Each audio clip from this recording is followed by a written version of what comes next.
弟兄姊妹平安，今天是2022年的4月18号。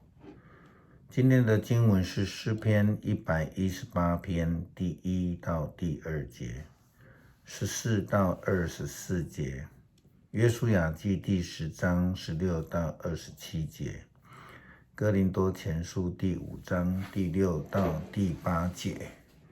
今天要跟大家分享的主题是救孝。以前有机会在眷村附近的面食店，他们所卖的面包啦、馒头啊、包子啊，他们特别是在馒头包子的店，他们总是会强调，他们所使用的是老孝，就是旧的酵母啊，从旧的这个发酵包子或是馒头里面继续来发酵的。那为什么他们要这样做？因为这个才符合他们所广告所标榜的自然发酵这种天然酵母的一个方法。在今天的圣经经文里面，这种救孝却有不同的意义。哥林多前书第5章第6节到第8节的经文就指出，要基督徒呢除掉旧的酵母。保罗这样说道：你们知道有这样一句话，一点点酵母可以使全团的面发起来。这里所指的可能就是一个传统发酵的一种方法或是说法。之前牧师提醒过弟兄姊妹，我们千万不要以为犹太人不吃发酵的东西啊，他们平常并不是吃无酵的食物。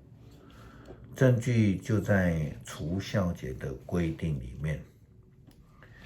这表示呢，他们平常所吃的就是发酵的面粉，而在这个除酵节的当时候，才刻意的吃无酵的面食。所以对于酵母的认识，对于以色列人来说，这是一个常识。另外一件事情就是，可能也是指着耶稣基督他自己的教导，说到，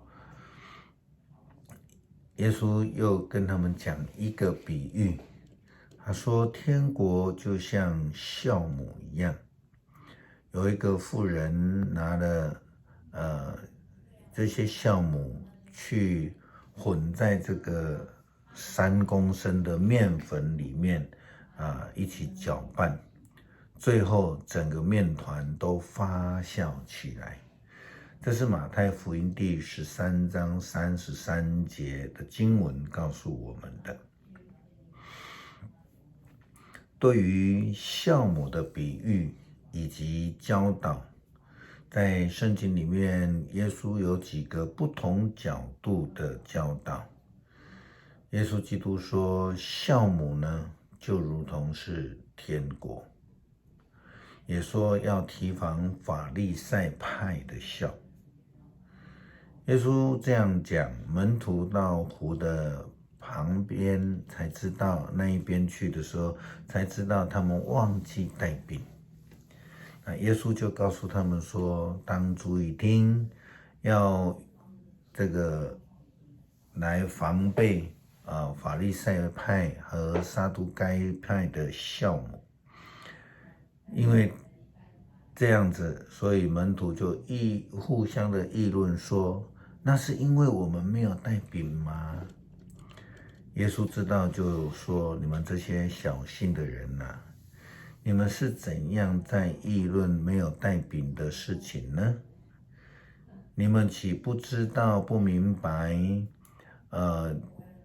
岂不会记得我用5个饼给5000人吃，然后剩下的你们也收拾了10几篮吗？你们为什么忘记我用7个饼给4000人吃饱，吃剩的你们也有捡拾几笼？是怎样让你们不明白我跟你们讲的不是关于饼的事情？当防备法利赛派和撒都该派的笑，这个时候门徒才明白耶稣不是讲着要防备饼的笑啊，这个是要讲这个方向的当防备法利赛派的撒都该派的教导。马太福音第16章第5到第12节。马太福音16章5到12节跟今天的经文哥林多前书第5章所说的救孝，其实是一个很相同、很类似的意思。也就是说，指着法利赛派的人以及撒都该派的人，他们的教导有问题。圣经这样子提醒我们，你们知道有句话说，一点点酵母可以使全团的面都发起来。要把罪的旧酵除去，你们才能完全洁净。这样你们就像没有酵母的新面团。其实你们本来应该是没有发酵的。我们逾越节的筵席已经预备好了，逾越节的羔羊基督已经作为牺牲献上了，所以我们守这个节不要用旧的酵，就是含有邪恶的酵，却要用无酵饼，就是含有纯洁和真理的饼。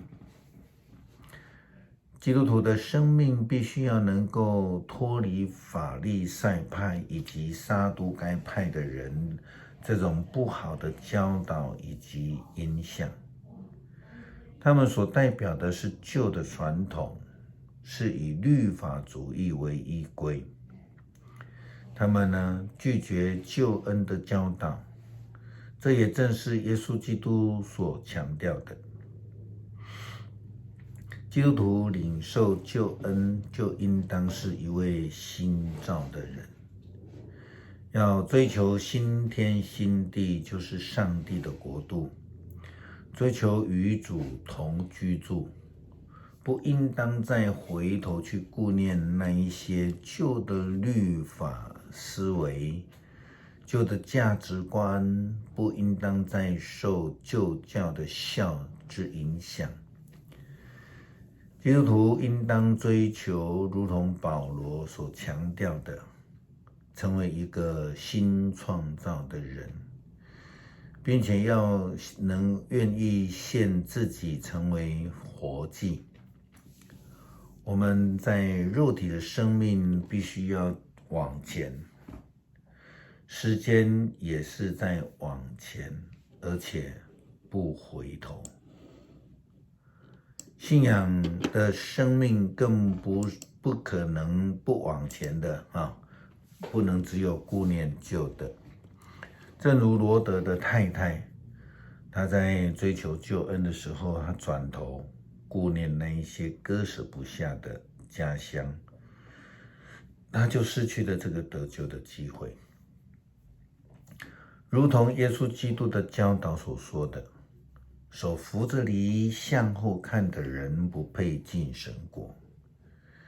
逾越节的除酵，从纪念出埃及的那种来不及发酵的状况，纪念上帝带领他们出埃及的大恩典，从这个已经完全的转化到除去属肉体、属负面邪恶的酵。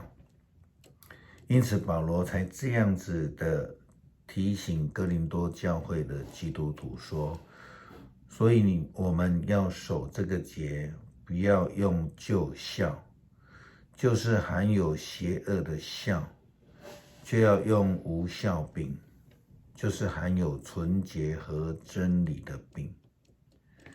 诗篇第118篇第1节到第2节，14到24节。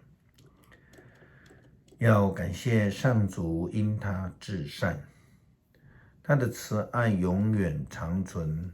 愿以色列人说，他的慈爱永远长存。上主是我的力量，我的诗歌，他拯救了我。上帝子民的帐幕中响起了胜利的欢呼。上主施展了他的大能，他的能力使我们得胜。上主施展了他的大能，我不至于死，我要活下去，来宣扬上主的作为。他曾重重地惩罚我，但没有使我死亡，为我开启圣殿的门。我要进去颂赞上主，这门是上主的门，只有正直的人能够进去。上主啊，我要颂赞你，因为你垂听我，使我得胜。泥水匠所丢弃的这块石头，已成为最重要的基石。这是上主的作为，在我们的眼中是多么奇妙啊！这是上主得胜的日子，我们要欢乐，我们要庆祝。求主帮助我们成为新造的人，脱离旧的不好的影响，也让我们在生活当中领受救恩，得到新的生命，有美好的见证，将福音的救恩与人分享。感谢祷告，奉主耶稣基督的名，阿们。